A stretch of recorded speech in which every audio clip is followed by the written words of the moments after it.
Hello all you freedom-loving people. Welcome to another episode of Front Page. I'm your host, Scott Cameron Goulet. Novak Djokovic's quest to play at the Australian Open has been a long and arduous one. Australia has strict rules about COVID, and Djokovic is one of the few celebrities who dares to speak up against government mandates. With the recent visa fiasco, it seems like the world's #1 ranked tennis star may be able to finally play at the Open. Or will he be deported by the immigration minister? This case is more than just a tennis match. Okay, let's get into it. The visa controversy began last week when Djokovic, who has not been open about his vaccination status, announced on his social media that he had received a medical exemption from Australia and would depart for Melbourne to play in the Open, which is the first major tournament of the year, starting on January 17th. Djokovic wrote, "I spent fantastic quality time with my loved ones over the break, and today I'm heading down under with an exemption permission. Let's go 2022. When Djokovic and his team landed at Melbourne's Tullamarine Airport on January 5th, the Australian Border Force, the ABF, separated him from his team and interrogated him in a separate room overnight. Djokovic presented a letter from a doctor certifying that he had a medical exemption because he had contracted and recovered from COVID-19. He also presented supporting documents from Tennis Australia and the Victoria government. Djokovic told the border agent, "I have provided all my PCR, positive, negative tests, my antibodies to them, and then they have sent it further to the Victorian Independent Medical Panel, Victoria State Government Independent Medical Panel." He pointed out that Tennis Australia's medical panel have also reviewed his documents. He was thus granted access to Australia by the Victorian government and Tennis Australia with a medical exemption. The ABF did not think that was enough. At 7:42 a.m. on January 5th, Djokovic's visa was cancelled and he was asked to take the next flight out of the country. At 8:56 a.m., Australian Prime Minister Scott Morrison took a stand. He declared that Djokovic had not provided acceptable proof that he cannot be vaccinated for medical reasons. Morrison tweeted, "Rules are rules, especially when it comes to our borders. No one is above these rules." Djokovic's legal team immediately filed an appeal, and his case was set for a hearing at 10 a.m. on January 10th. The tennis star was placed in a local isolation hotel in Melbourne. The hotel had been used as a residence for detained refugees. Djokovic made a request to be isolated in his self-paid accommodation with his team, but the request was denied. Once the incident came to light, it immediately became a global sensation. The 20-time Grand Slam winner is the national symbol of Serbia. The Serbian government was the first to come out and protest. A large number of fans also flocked to Djokovic's isolation hotel to show solidarity. Djokovic didn't just come on a whim. Tennis Australia had previously agreed to his participation in the tournament. Tennis Australia's vaccination measures have changed over the months. Last October, Daniel Andrews, the Premier of Victoria, where Melbourne is located, stated that unvaccinated people were strictly prohibited from entering the country. Subsequently, Tennis Australia Director Craig Tiley echoed that the 2022 Australian Open would adhere to the Victorian government's policy and that players must be vaccinated. At the end of December of last year, Tiley suddenly changed his tune and said that players who wanted to play in the Open can either be vaccinated or have a medical exemption. Tennis Australia convinced the Victoria government to join forces with the Australian Technical Advisory Group on immunization. Applicants who meet the criteria set by the advisory can qualify for an exemption. According to the group's rules, applicants have to go through 2 rounds of blind audits by medical experts before they can be approved for the exemption. The rules include an exemption for people who have been infected with COVID within the last 6 months.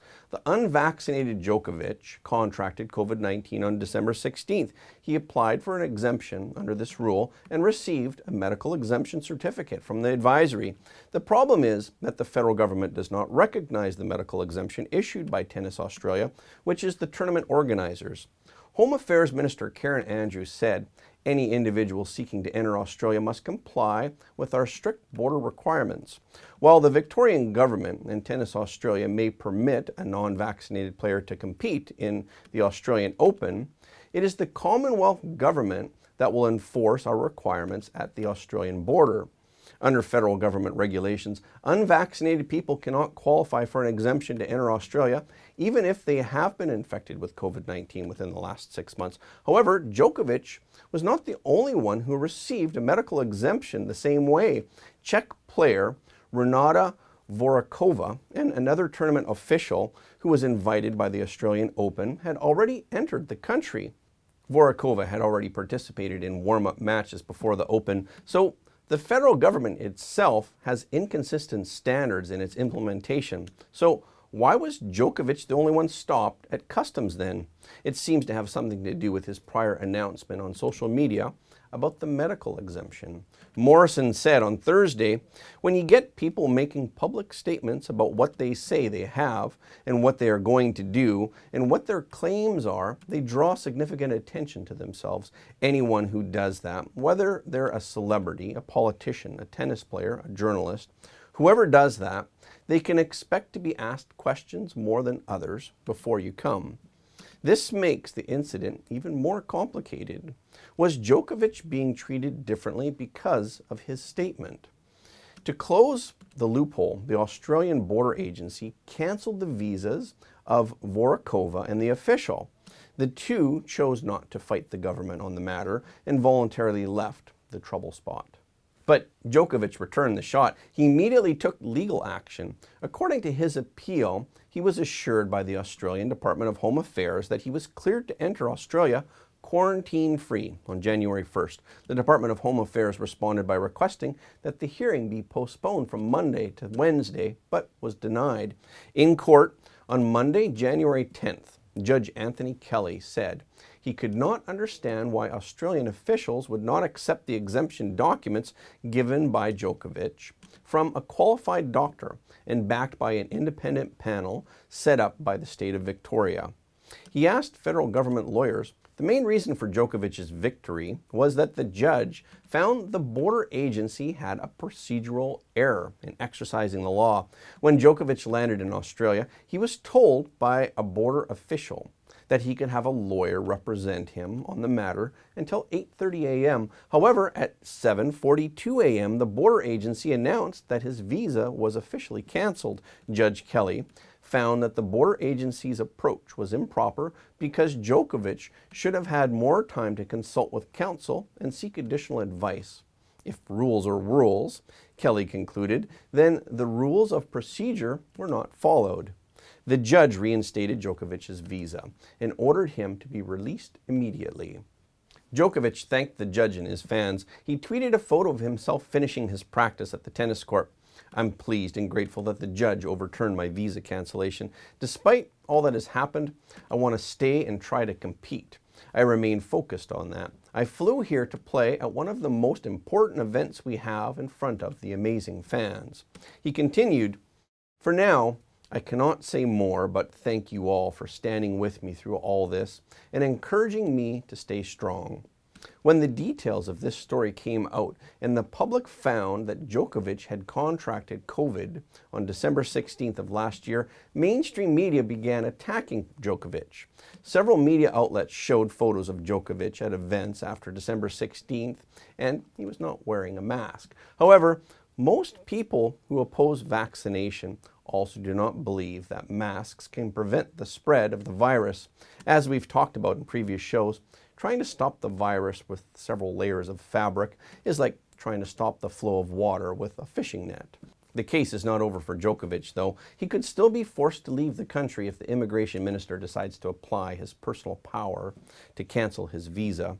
In addition, the Australian government has appealed Judge Kelly's decision, but this whole fiasco may have just spurred on the 34-year-old Djokovic, who is on a quest for his 21st Grand Slam title. If he wins one more Grand Slam, he will set the men's tennis record for championship trophies. It's more than just tennis at this point. Djokovic's name is becoming the rallying cry for those who oppose government mandates and lockdowns. As Djokovic's family points out, his release is the biggest victory of his life. So now I know who I'll be rooting for at the Australian Open. Okay, this is our show for today. If you like what you see on YouTube, you will love our membership site. We have in-depth reports and clear and straightforward analysis without any fluff. The website is frontpageshow.com. I hope to see you there. Again, if you like what you heard today, please don't forget to like and subscribe this video and share it with your friends and family, because everybody deserves to know the truth. Again, thank you for watching Front Page, and we will see you next time.